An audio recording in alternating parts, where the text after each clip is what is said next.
السلام علیکم سر۔ وعلیکم السلام۔ سر عام طور پہ یہ تاثر پایا جاتا ہے کہ غامدی صاحب ایک نرم گو انسان ہے، اور وہ کسی کے اختلاف کا جواب یا اپنے پہ کی گئی کوئی بڑے سے بڑا اعتراض یا کوئی بات پہ کبھی وہ نرمی سے جواب دیتے ہیں، بڑے تحمل سے۔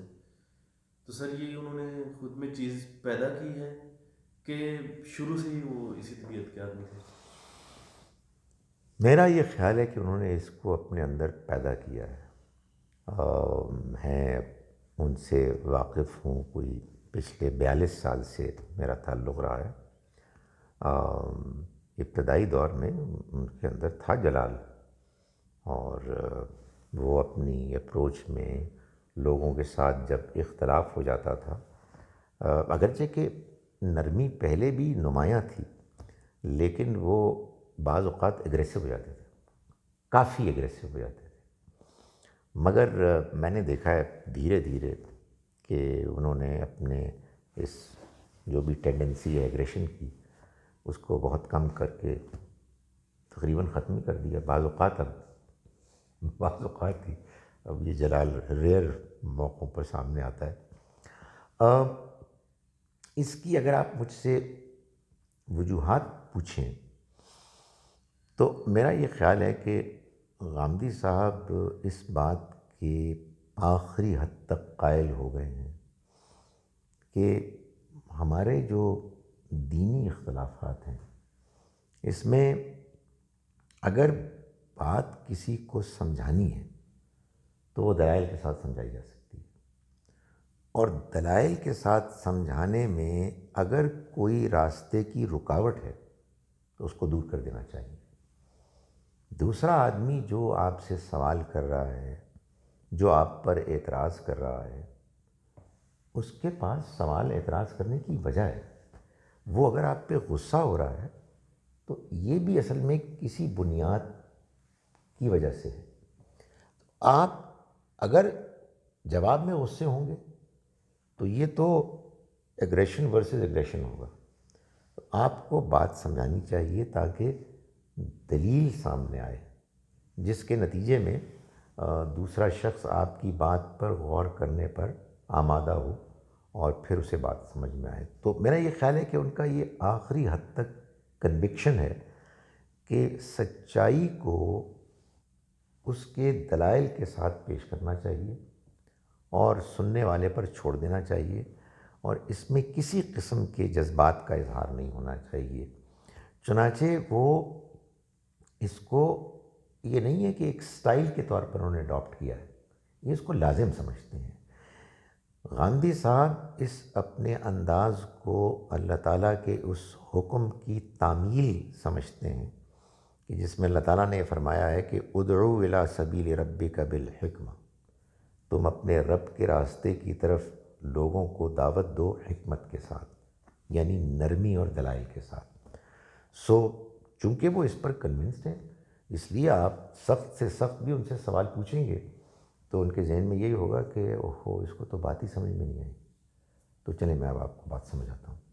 یہ جذبہ ہوتا ہے، اس لیے ان کو زیادہ پریشانی نہیں ہوتی کسی کی بدتمیزی پہ، کسی کے سخت سوال پر، کسی کے جو الٹے سیدھے سوال کر رہے ہیں۔ وہ سمجھتے ہیں یہ ان کا حق ہے، وہ سمجھتے ہیں کہ اصل میں وہ جو معلومات رکھتے ہیں، جس پس منظر سے آئے ہیں، اس میں ظاہر ہے یہی ہوگا جو انہوں نے کیا ہے۔ تو اگر میں ان کو نہیں سمجھاؤں گا تو کون سمجھائے گا؟ دوسری بات یہ ہے کہ وہ اس بات کو بھی جانتے ہیں اور اس کو بیان کرتے ہیں کہ یہی طریقہ نبی صلی اللہ علیہ وسلم کا تھا۔ آپ نہایت نرم تھے۔ قرآن مجید میں اللہ تعالیٰ نے فرمایا ہے فَبِمَا رَحْمَةٍ مِّنَ اللَّهِ لِنْتَ لَهُمْ، کہ یہ اللہ کی رحمت ہے کہ اے پیغمبر آپ ان کے معاملے میں نرم ہیں۔ اگر آپ سخت ہوتے، سخت دل ہوتے تو یہ آپ کے آس پاس سے بھاگ جاتے، چھٹ جاتے۔ آپ نظر انداز کریں۔ تو نبی صلی اللہ علیہ وسلم کا یہ جو انداز ہے، اس کو آپ غامدی صاحب نے بھرپور طریقے سے اختیار کیا ہے، اس کو اپنایا ہے۔ اور ایک تیسری بات یہ بھی ہے جو غالباً ایک آپ سمجھے نفسیاتی بات ہے کہ آپ کو اگر اپنی بات کے سچ ہونے پر اطمینان ہے تو آپ غصے ہوں گے کیوں؟ اور اگر آپ کو اپنی بات کے سچ ہونے میں شبہ ہے تو آپ کیوں غصے نہیں ہوں گے؟ سمجھا؟ جی یعنی ایک شخص یہ سمجھتا ہے کہ میری بات صحیح ہے اور میں اس کو سمجھا سکتا ہوں، اس کو ٹھنڈا ہونے دو، جیسے ہی یہ ٹھنڈا ہوگا تو اپنی عقل کو استعمال کرے گا۔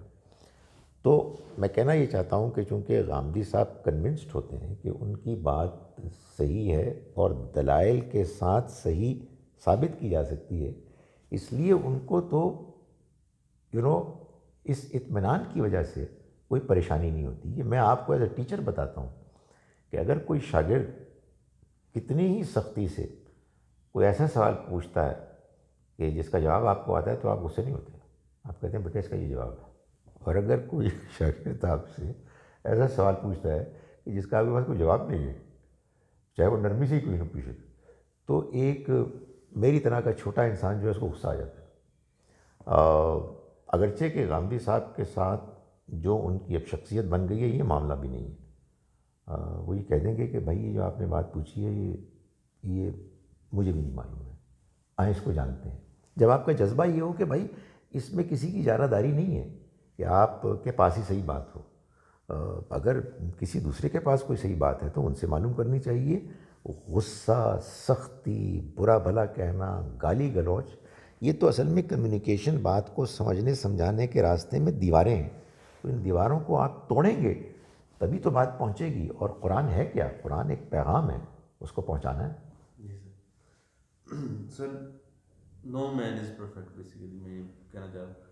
تو سر کچھ چند اس طرح کے معاملات بھی ہوں گے جس میں غامدی صاحب بھی جذباتی ہو جاتے ہوں گے، تو میں آپ سے یہ پوچھنا چاہ رہا تھا کہ سر وہ جیسے میں مثال دوں خدا کی ذات یا نبی صلی اللہ علیہ وسلم پہ بات کرتے وقت کچھ جذباتیت آ جاتی ہوگی لہجے میں، تو سر وہ کون سے وہ ٹاپکس یا معاملات ہیں جن میں وہ جذباتی ہو جاتے ہیں؟ دیکھیں نہیں، اللہ تعالیٰ کے بارے میں، نبی صلی اللہ علیہ وسلم کے بارے میں، چونکہ یہ دو تو وہ ہستیاں ہیں کہ جن کی بات ہی اصل میں ہمارے دین کی دعوت ہے، تو اس میں تو اگر کوئی شخص بات کرے گا تو اس کو سمجھایا ہی جائے گا۔ غامدی صاحب اگر کبھی اب ہوتے ہیں، جلال میں آتے ہیں، تو میں نے یہ دیکھا ہے وہ پبلک میں تو بہت کم ایسا ہوتا ہے، مگر ذرا تھوڑے نسبتاً کلوزر سرکل میں وہ بہت اپسیٹ ہوتے ہیں اگر ان کو یہ محسوس ہو کہ ان کا کوئی قریبی شاگرد بات سمجھیے گا۔ مطلب کتنی عجیب بات ہے کہ یہ بات آبویس ہے، وہ بات عام طور پر سنتا ہے لیکن اس معاملے میں سننے کے لیے تیار نہیں، اس پر وہ بہت اپسیٹ ہوتے ہیں کہ وہ سننے کے لیے تیار نہیں۔ اس کے علاوہ بس ایک واقعہ ہوا تھا، بڑا دلچسپ واقعہ جو اس میں ڈیلس گیا تو ان کے کویشچن آنسر سیشن ہو رہے تھے، تو غامدی صاحب کو میں 42 سال سے جانتا ہوں، کبھی ایسا ہوا ہی نہیں، ایسا ہو ہی نہیں سکتا کہ آپ ان سے سوال پوچھیں اور وہ جواب نہ دیں۔ کویشچن آنسر سیشن لائیو ہو رہا تھا، ایک سوال آیا، خاموشی، میں نے کہا یہ کیا ہو رہا ہے؟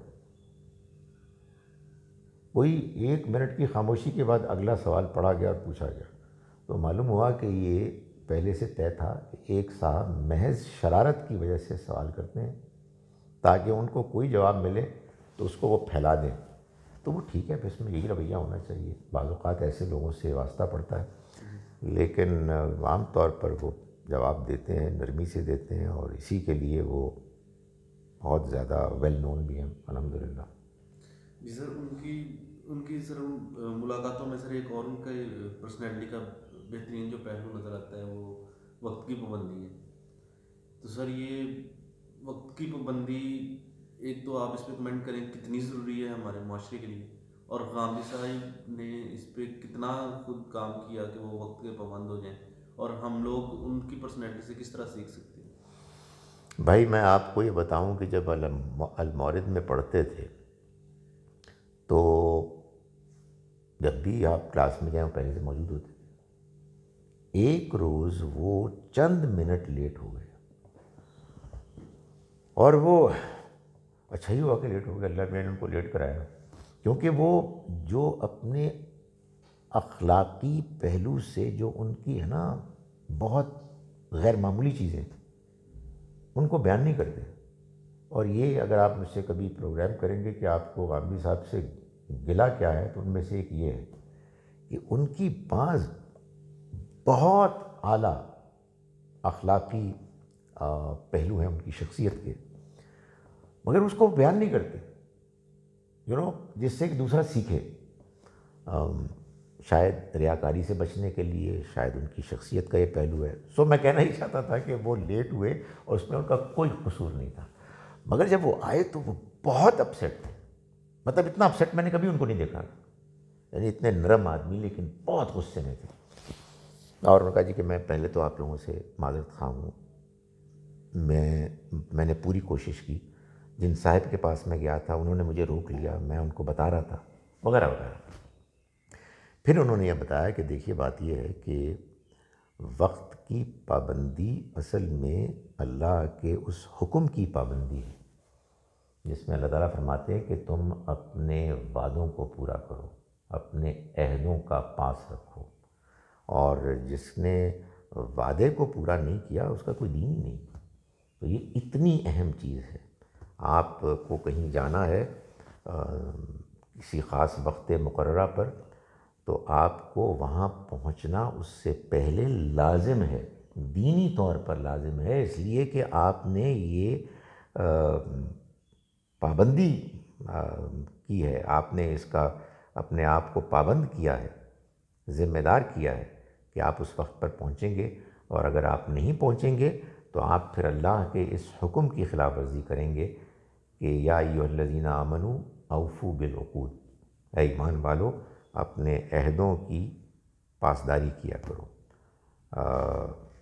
والذین هم بعہدہم راعون، وہ اپنے عہدوں کی پاسداری کرتے ہیں.